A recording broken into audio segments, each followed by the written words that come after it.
The chandelier lights shimmered across the marble floor like liquid glass, reflecting off crystal goblets and watchful eyes that missed nothing. In the center of that glittering dining hall, where laughter often masked secrets, stood a man who didn't belong. His name was Noah Carter, a janitor who usually spent his nights quietly mopping the very floors that the wealthy dirtied by day. But tonight was different, because the woman standing beside him, leaning in close, her perfume sharp with urgency, wasn't just anyone. She was Evelyn Ward, the billionaire's wife, beautiful, composed, but trembling as she whispered something that made Noah's heart stop. "Tell him I'm your wife." For a moment, Noah thought he'd misheard, but then he saw her eyes, full of fear, not guilt. Fear that begged for help. Across the room, Richard Ward, her husband, and the owner of the hotel, and half the skyline was already watching them. Suspicion carving lines across his perfect smile. Evelyn's grip on Noah's arm tightened. "Please," she whispered, "just for a moment." Before Noah could find words, Richard's slow, deliberate footsteps echoed across the floor. He stopped in front of them, his smirk cold and calculating. "Is there something I should know?" And before Noah could speak, Evelyn stepped closer, looping her arm through his. "Yes," she said softly, "he's my husband."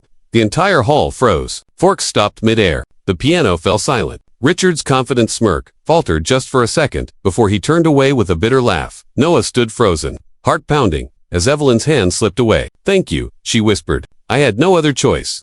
From that night on, everything changed. The staff whispered. Some pitied Noah, others mocked him, but he didn't care. He only remembered the exhaustion in Evelyn's eyes. Later that evening, she found him near the service exit, her red dress hidden under a plain coat. "You deserve to know the truth," she said. "Richard isn't the man people think he is. He controls everything, everyone. I panicked today. I said that to protect myself." Noah didn't know what to say. He wanted to walk away, to stay out of something that wasn't his business. But there was something in her voice, something that sounded like pain, disguised as grace.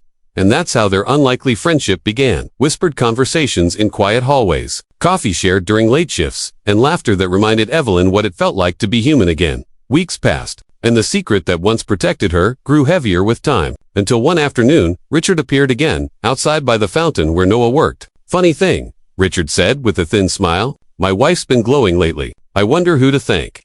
Noah felt his throat tighten. Evelyn's hand brushed his arm, trembling. "Maybe you've forgotten who you are." "Evelyn," Richard sneered. Then his eyes turned on Noah.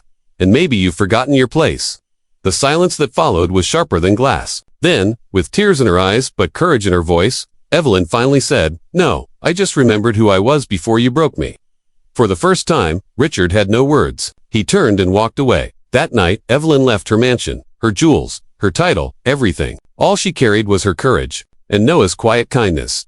Days later, she returned to the hotel in a simple dress, asking to buy the janitorial company that employed Noah. Everyone thought she was out of her mind, but she wasn't doing it for him. She was doing it to rebuild herself, to begin again. Weeks later, Noah opened his apartment door to find her standing there, holding a folder and smiling through tears. "I started something," she said, "a foundation for single parents working in service jobs, janitors, cleaners, waiters. It's named after your daughter. The Grace Project." Noah couldn't speak. His throat tightened as she added, "You saved me that night, just by standing there. Now, it's my turn to help you. So remember, when you pass someone in a faded uniform or see someone working quietly in the background, look closer. They might be carrying more courage, more kindness, and more stories than you'll ever know. Because sometimes, the smallest act of grace can change everything." If this story touched your heart, don't forget to like, comment, share, and subscribe to Pure Hub Kindness. Together, let's keep kindness alive in a world that needs it more than ever.